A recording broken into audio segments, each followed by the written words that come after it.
Things you should do in Breath of the Wild before you play Tears of the Kingdom. I want to say this really quick. There will be zero spoilers in this video. Everything I suggest will come from Breath of the Wild directly, and the only Tears of the Kingdom related information will come from officially announced Nintendo commercials, trailers, and previews. Trust me, I want to avoid spoilers just as much as everyone else. Alright, the first thing you should do is complete the Tarrytown side quest. This is arguably the best side quest in Breath of the Wild. Also, when you start playing Tears of the Kingdom, for those who have not completed this side quest, you might lose out on important details regarding Bolson's construction company. Nintendo Life, in their preview of Tears of the Kingdom, mentioned a few things about Bolson's construction company and their role in Tears of the Kingdom. You can go check out their preview. I will link that down in the description. I don't want to explain anything else. If you need a detailed guide on how to complete the Tarrytown side quest, I will leave the best one down in the description. If you want to do it on your own, just go visit Carson in Hitano Village next to Link's house. Wait, hold up, stop, pause the video. I am an idiot and made a mistake here. This is not Carson. Here, let me just fix that really quick. Oh yeah, and while I have the video paused, go hit that like button. It helps me out a ton. All you have to do is complete all the house upgrades in order for the Tarrytown side quest to trigger. The second thing you should do is replay all the memories gathered from Breath of the Wild. This will include the DLC memories.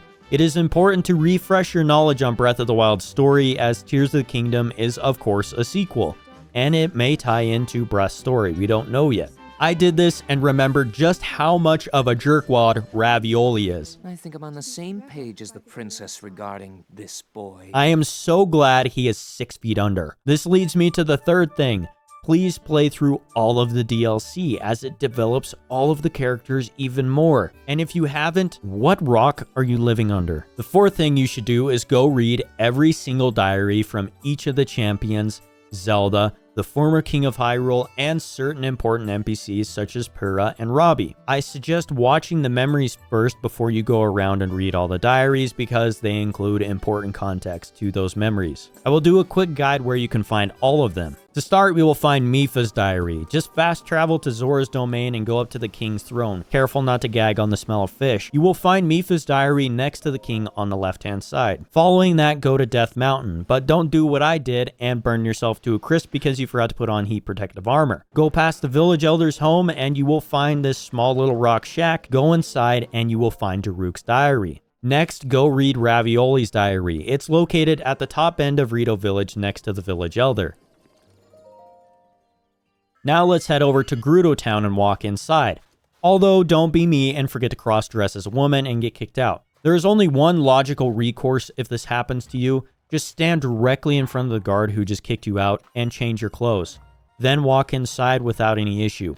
Run straight for the throne room, and once inside, take a sharp left and walk up the stairs to the private bedroom chamber. Inside, you will find 2 diaries. Riju's diary, which is the one located on the table, and Urbosa's diary, which is the one over on the edge of the couch. Urbosa's diary only appears if you have purchased the DLC, and I think the same is true for Daruk's diary. Following that, let's go over to Hyrule Castle. Most of you should have found the shrine located there, and if not, well, good luck. Once you arrive at the shrine, walk up the short corridor to the large metallic bookcase. Move it out of the way and you will find yourself inside of the Great Library. Head to the right and you will find another metallic bookcase. Move it out of the way and you will find the King's Secret Chambers. A lot of people miss this during their playthrough, and once you are inside you will find King Rome's diary. After that, let's go find Zelda's diary.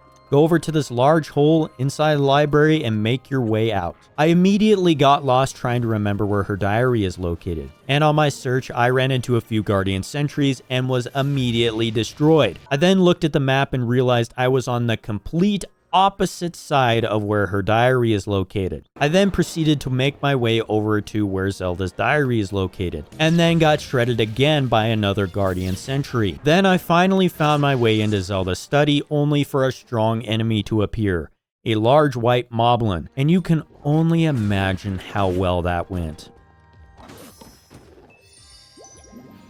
I was hitting all the wrong buttons. I have played way too many JRPGs. I had to scarf down a bunch of food. Yeah, and then I defeated it that way. It worked. Shut up. I'm rusty, okay?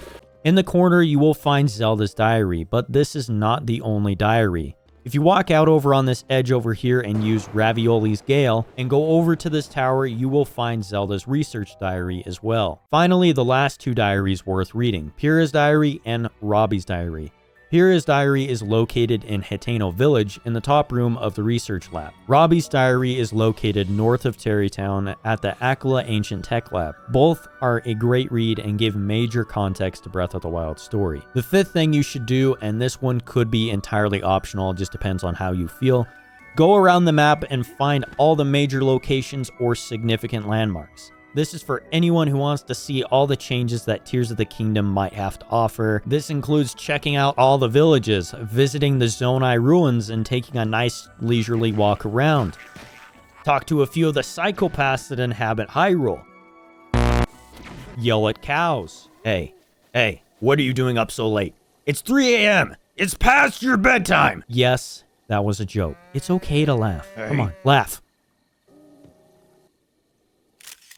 5 1/4, relearn how to play Breath of the Wild, because if you're like me, I'm super rusty at combat, pressing all the wrong buttons, scarfing down 18 apples. You get the gist. I forgot how to play. I played way too many JRPGs, that's my issue. Too much Xenoblade. Once you are feeling confident enough, go find yourself a Lionel and take it out. You might get ragdolled around, munch down on some food, get slapped around again and again, and maybe after a few minutes, you will start to regain your ability to play. And the most important, remember how to flurry rush. Then just spam flurry rush until the Lionel falls to its knees. Easy. Now we should all be ready to play Tears of the Kingdom. 5 1/2. Go defeat Ganon for the 100th time, because why not? And lastly, 5 3/4. Collect all 900 Clorox seeds.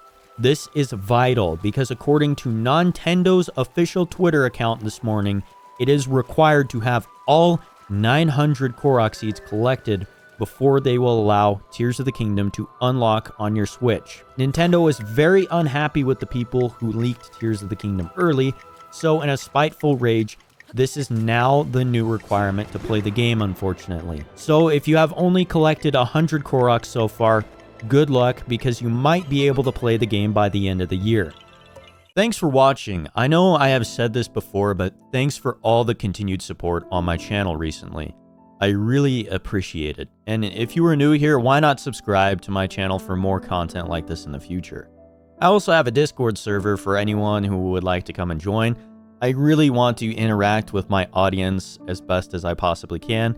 And in Discord, we can do that a whole lot more. As always, I'm TJ, and I'll be seeing ya.